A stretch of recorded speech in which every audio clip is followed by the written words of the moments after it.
কোরআনে কারীম জানিয়েছে কুল বিফাদলিল্লাহি ওয়া বিরহমাতিহি ফাবিযালিকা ফালইফরাহু হুয়া খায়রুম মিম্মা ইয়াজমাউন।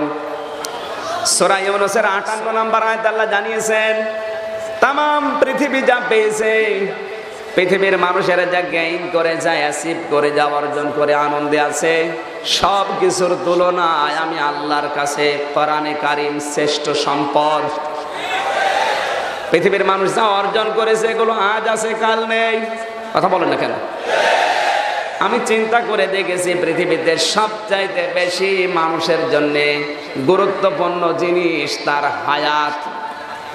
হায়াত না, অন্যান্য জিনিস যেগুলো দেখতে পান ওগুলো হয়তো আজ না হয় কাল কেনা যাবে, পাওয়া যাবে, কিন্তু হায়াত আল্লাহ নির্ধারিত করে যা দিয়েছেন এটা কেনাও যাবে না আর পাওয়াও যাবে না।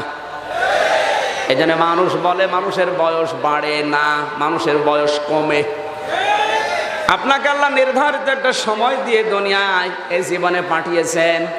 আল্লাযী খালাকাল মাউতা ওয়াল হায়াতা লিয়াবলুয়াকুম আইয়ুকুম আহসানু আমালা ওয়া হুয়াল আজিজুল গফুর। আল্লাহ তাআলা বলেন তিনি সে আল্লাহ যিনি মানুষের হায়াত এবং মউত এই দুইটা জিনিস পাঠিয়ে দুনিয়ায় দিলেন। লিয়াবলুয়াকুম আইয়ুকুম আহসানু আমালা। আল্লাহ তাআলা দেখতে চান সব চাইতে ভালো আমল করে কে আল্লাহর কাছে যেতে পারে। খুলনাবাসী আয়াতের দিকে একটু খেয়াল করেন। আল্লাযী খালাকাল মাউতা, আল্লাহ মরণের কথা আগে দিয়েছেন। কিসের কথা? সবাই বলেন। এরপরে হায়াতের কথা।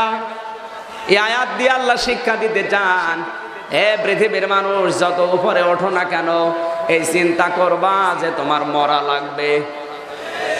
কথা বলে না কেন? মরা লাগবে এই টেন্ডেন্সি, এই চিন্তা যতদিন পর্যন্ত মানুষ বদ্ধমূল করে নিতে না পারবে, যত আল্লাহর ওলি দাবি করুক না কেন জীবন পরিচ্ছন্ন হবে না। এই জন্য আগে শব্দ দিলেন আল্লাযী খালাকাল মাউতা।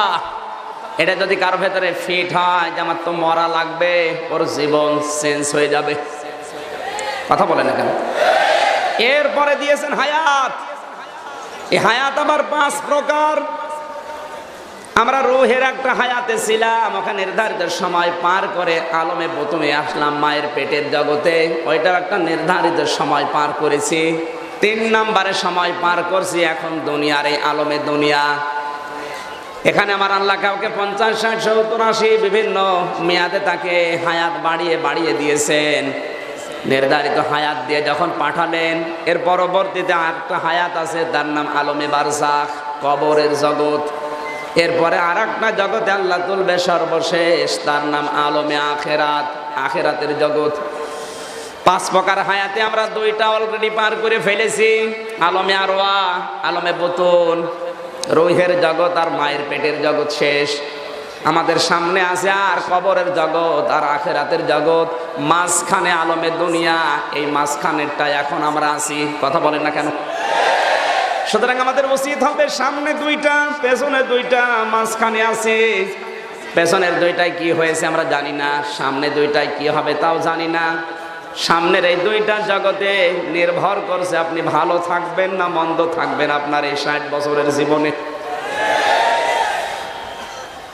আমার ভাইরা জানে 60 বছরের পুঁজি এই হায়াত, এটা যদি কেউ সঠিকভাবে ব্যয় করতে পারে তাহলে অনন্তকালের যে জীবন শুরু হবে ওই বিশাল জীবনে আপনি এই 60 বছরের ব্যয় করা হায়াতে এই মূলধন ব্যয় করা, এই যে মুনাফা অর্জন করতে পারবেন, এটা দিয়ে আপনি অনন্তকাল চালাতে পারবেন।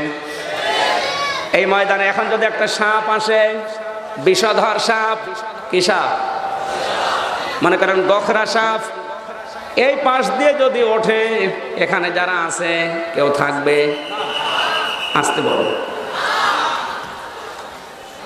আমার মুসলমান ভাইরা, একটা গোখরা সাপ এসে কামড় দিলে সর্বোচ্চ মানুষ মারা যাবে। সর্বোচ্চ মানুষ একটা সাপে কামড় দিলে মানুষ সর্বোচ্চ মারা যায়, এতটুকু তার জীবনের ক্ষতি। কিন্তু এই যে 60 বছর 70-80 বছরের এই হায়াত, এই পুঁজি যদি সঠিকভাবে আপনি ব্যয় করতে দুনিয়াতে না পারেন, এই পুঁজির উপরে নির্ভর করছে আপনার আখিরাতের ওই জীবন, কবরের জীবন। এটা যদি কোনো মানুষ আল্লাহর জন্য ব্যয় করতে না পারে, পুঁজিটা অনন্তকালের জন্য আমার আল্লাহর বানানো জেলখানা জাহান্নামে যাবে।